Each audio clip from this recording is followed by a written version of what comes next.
Hey guys, welcome back to the channel. We've got a ton of new content to go over. We've got some prime times that have a lot of value. We've got the new team of the week. We also have Hut Champs and Rivals rewards that I open up usually on my main team on Wednesdays. So let's get into it, guys. Make sure you subscribe to the channel. It really helped me out, guys. We're pushing almost at 21,000 subscribers. And if you ever want to check me out live, it's 12 p.m. Eastern Time every single day on Twitch. Link is down below. All right, guys, let's get into the new content. All right, guys, so let's go ahead and see what we can get here in our Rivals and Hut Champs packs. Now, I did take Untradeable. Again, my team is stacked, so there's nothing I can pull really, like 91 master set items that would be the only ones to make my team, so no point in taking tradable or untradeable.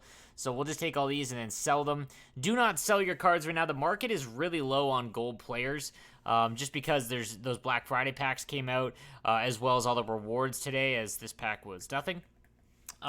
But when a new event comes out on Friday, the market for these should blow up because, again, the markets or the master sets are probably going to require gold collectibles. So that's when when you need gold cards to make those. That's usually when you see the biggest fluctuation. So make sure you don't sell them for under 1,000. Get at least 1,000.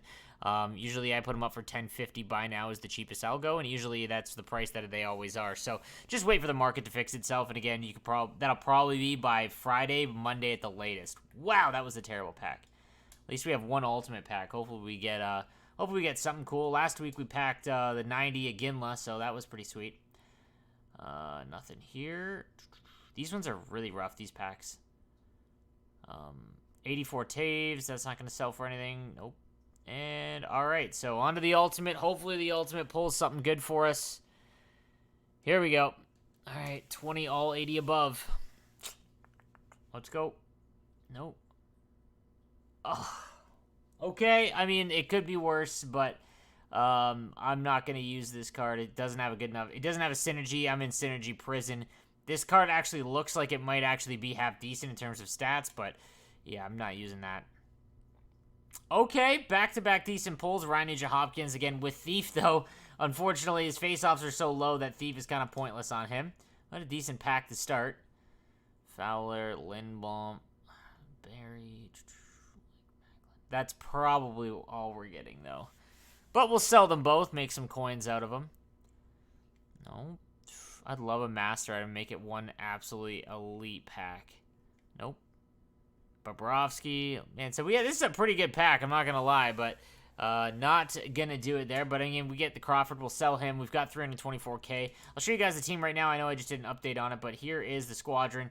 I am trying to sell Aginla to grab the 91. So right now I have Distributor, Swarm, Howitzer, and Speedster activated. I'm one away from Magician, so I just need a card with Magician to come out that kind of fits.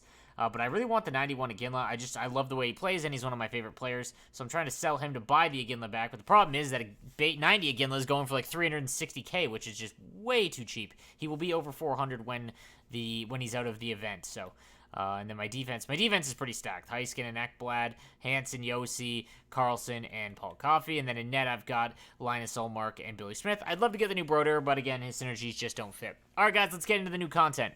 Alright, so the only real prime time that I'm really big on right now with this release is the 85 Josh Morrissey with Howitzer. This is an elite card, especially because there hasn't been a good, like, middle-tier left defenseman. It's been Heiskin and Yossi, Coffey, and then just kind of a drop-off. Like, Team of the Week Hedman is kind of the next best, but this is a great card. 88 speed, 90 agility with Howitzer on, and that's before Distributor. And he's got 92 slap shot power defensively, 88 stick checking, 87 defensive awareness. Great card. I'm all about this. It's going to be really expensive, I think. We'll see right now. But prime times don't really go down in price all that much. But, man, 67. Like, you're getting... If he gets around 50, it's 100% a buy. Team of the week, and we're going to start off with easily the best card. So the 88 ANZE Kopitar with Howitzer is gross. Now, before everyone freaks out over this card, because he's going for like 300k right off the bat, remember that Team of the Week cards go down as the week goes on, okay? It's not like prime times where they're out of packs and then they kind of skyrocket or at least stay the same. Also, if you compare him to Lindros, he is very similar. So if you are looking to break the bank on Kopitar and don't have Lindros, be smarter about it because he has 89 face-off, shots fine as well. 90 speed, so he's a little bit faster because he has, you know, I mean, if you had distributor, but it's still, you just want to make sure that you don't go overboard, because again, Lindros is almost exactly the same, and costs half of what ANZE Kopitar costs. This is a fantastic card though, however. Then we've got the 88 Mark Scheifele. This card is good as it stand alone, but I wouldn't get too excited about it because the 86 is actually better because of synergies. 87 speed is nice. The high 80s, low 90s shot, hand stats all. This card is always so criminally underrated. I say it all the time. This card, for whatever reason, Scheifele always goes for cheaper than what his stats should be, indicating. So, it is what it is. The 87 Matthew Tkachuk, I wish Matthew Tkachuk is probably the card that needs Howitzer or Speedster more than anyone, because his stats across the board aren't bad, but his speed holds him back from being really useful. Wingman isn't terrible because it does give you acceleration, but it's just not one that's on a lot of great cards, so it's very tough to activate if you're looking for a higher end card, and yeah, just 83 speed isn't going to do it because he doesn't have a shot that makes up for it, really, so unfortunately, this would be a sell for me. Then we've got the 83 Bobby Ryan with Magician. Not a terrible card, but again, with low shooting totals, he's a pure winger with only 84 speed. You could do a lot better than the 83 Bobby Ryan. Then we've got the 85 Eric Staal, passing playmaker. Again, not a huge fan of passing playmaker just because it's very hard to activate. 82 skating and only 77 face-off. You're going to have to play him on the wing, and that's just a hard pass for me. And we've got the 82 Nick Schmaltz with Howitzer. This is a lower-end card that you could use as a right-handed winger if you are looking to activate Howitzers. He does get up to 86 speed, 87 agility, shots in the mid-80s, hand stats in the mid-80s. Just a very, very good all-around card. If you're a free-to-play team looking to get up, out of the base cards and whatnot, this isn't a half-bad one. And then we've got 76 Justin Robidas with Speedster. Still not useful. That'd be a pass. Pavel Buchnevich, again with passing playmaker, but doesn't have the rest of the stats to make up for it, so pass as well. KAILER Yamamoto with Magician. Well, he does have decent skating stats and deking. Again, just not, if he had distributor, maybe, but he's so small that you really need to be extremely fast or have a shot in the high 90s to be worth it, so this would be a pass.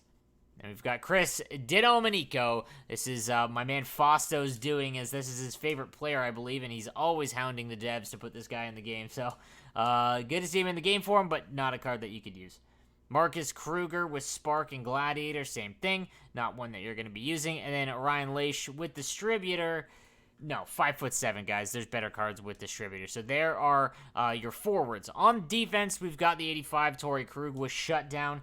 At 5'9", man, he needs to be above 90 skating to have any use. He's just going to be an absolute liability in his own zone, and his shot, while good, doesn't really make up for it. So unless you're trying to activate Shutdown, not an option.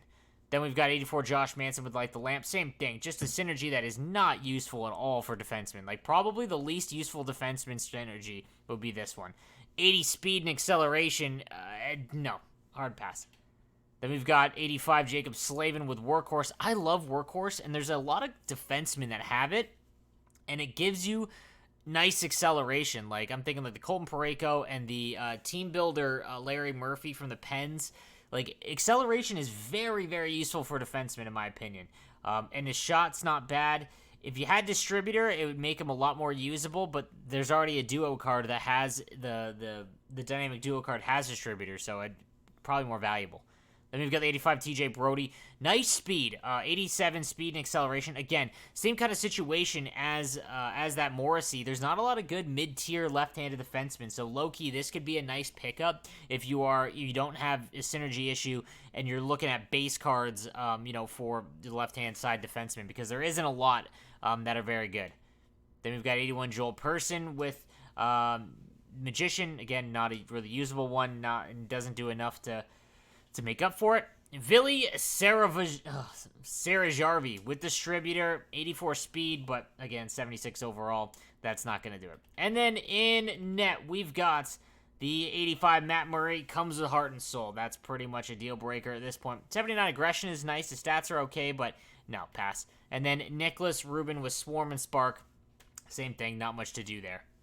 All right, guys, so that is it for the packs and team of the week and content for the day. Let me know what you think in the comments section down below. And don't forget to check out the San Jose Sharks broadcast tonight, the $25,000 6v6 esports event that I have been the host and broadcaster of. We'll be going live at 9 p.m. Eastern time on the San Jose Sharks Twitch channel. It's twitch.tv/San Jose Sharks. 2 weeks ago, I was joined by Randy Hahn, and that was kind of a career goal, and that was just incredible. But all right, guys, thank you guys for watching. I'll see you tomorrow.